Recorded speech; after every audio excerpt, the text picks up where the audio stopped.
Africa's largest economy is in the grips of what has been called the Japa trend, a situation where people of all ages, education levels, and socio-economic circumstances are choosing to leave the country legally or illegally. The term Japa originated from Yoruba language, one of the major languages spoken in Nigeria. In Yoruba, Japa loosely translates to run away or escape. But one aspect of the Japa trend may be having terrible consequences. That's because an exodus of nurses has caused a medical brain drain in the country. Today's episode of The Proof, powered by Africa Check, looks at a claim that in the UK, the National Health Service, or NHS, found 700 Nigerian nurses with fake qualifications as they took their exams. Let's dig deeper into the claim.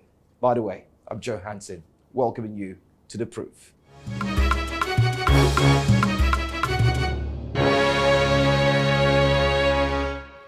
Welcome back. Now, aside from claiming that 700 Nigerian nurses had fake qualifications, additionally, there's a reference to Nigeria being on the red list for recruiting health professionals. What's the truth behind this claim? Well, to help us understand the facets, Orwell Okmi, a researcher and community manager at Africa Check, joins me now. Orwell, it's good to see you once again. Yeah, thank you very much, Joe. Good to be here. All right, so could you provide a background of the claim about 700 Nigerian nurses in the UK having fake qualifications? Certainly, the claim suggests that 700 Nigerian nurses and midwives in the UK have fake qualification due to someone standing in for the exams for them. However, our research found this to be false. We instead discovered that this issue had to do with a computer-based testing center in Nigeria. What's precisely occurred at the CBT Center in Nigeria, and how does it relate to the qualifications of Nigerian nurses in the UK?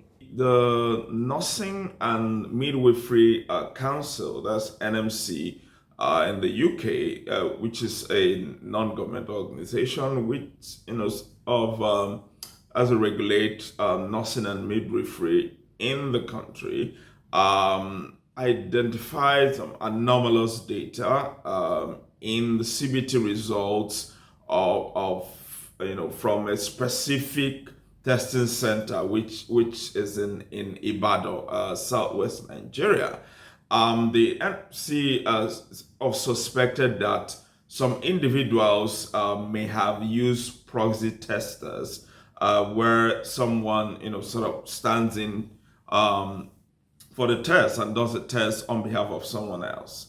And from their investigation and what they said in their statement, it stated that there were about 48 out of 515 nurses and midwives on his register who tested at that center that are being suspected to have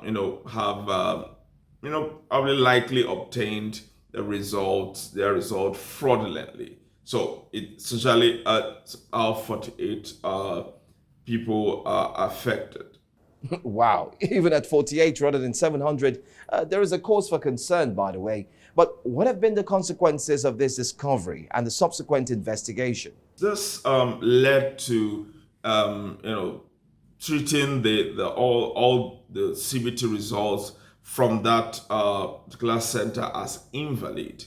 It's important to clarify that this does not in any way imply that the nurses were not qualified or that they had fake qualification. The 48 cases has been referred to the NMC's investigating committee for final decision. Now, these nurses, may be required to do the test again. However, this does not indicate that they were unqualified nurses, right, working in the UK. And at this point, no final decision has been made, and the issue is related to the validity of the CBT result, and not the original nursing qualification. The issue is it relates only to the validity of the CBT result that they did in Nigeria, and not their original nursing qualification. Let's take a break, Orwell. We'll continue in just a moment. Stay with us.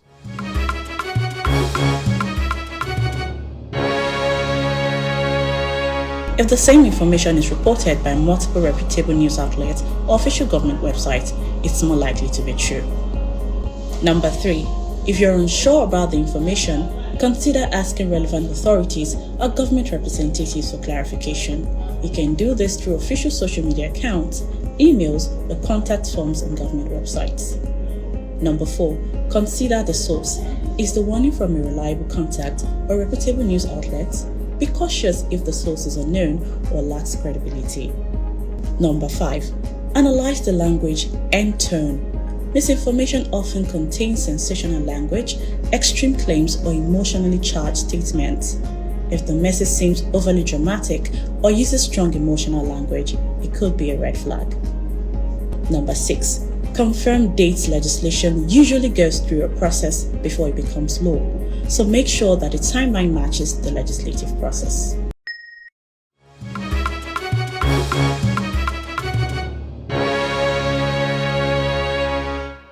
Welcome back. It's The Proof. Now, in conclusion, Orwell is still here with me. So, Orwell Okpi, what message should we take away from the story and the claim in question concerning the nurses and, of course, the NHS? This fact check shows again the reason it is important to fact check and to verify information, and especially when it has to do with critical matters such as the healthcare system, or even the image of a country, right?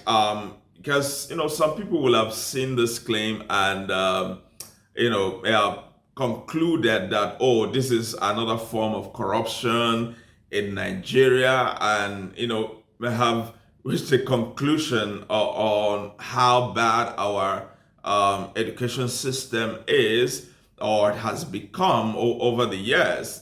But the claim is false, and its reference to the red list is totally misleading, and we will have to keep emphasizing that it's important to verify information before you believe it or before you share it. I want to say thank you so much, Orwell, for providing us with valuable insights and, of course, clarifying this complex issue. Well, at The Proof, our mission is to indeed shine a light on the truth, to separate facts from fiction, and also help us all sort through a world where fake news have gained a foothold. We encourage everyone to critically evaluate the information they encounter and do one thing: pause and double check before hitting the button that would allow it to reach more people. So before you send, read, pause, and ensure before you click. Well, join us next time as we continue to explore and dissect important topics. I'm Joe Hansen, thanking you for watching. Bye for now.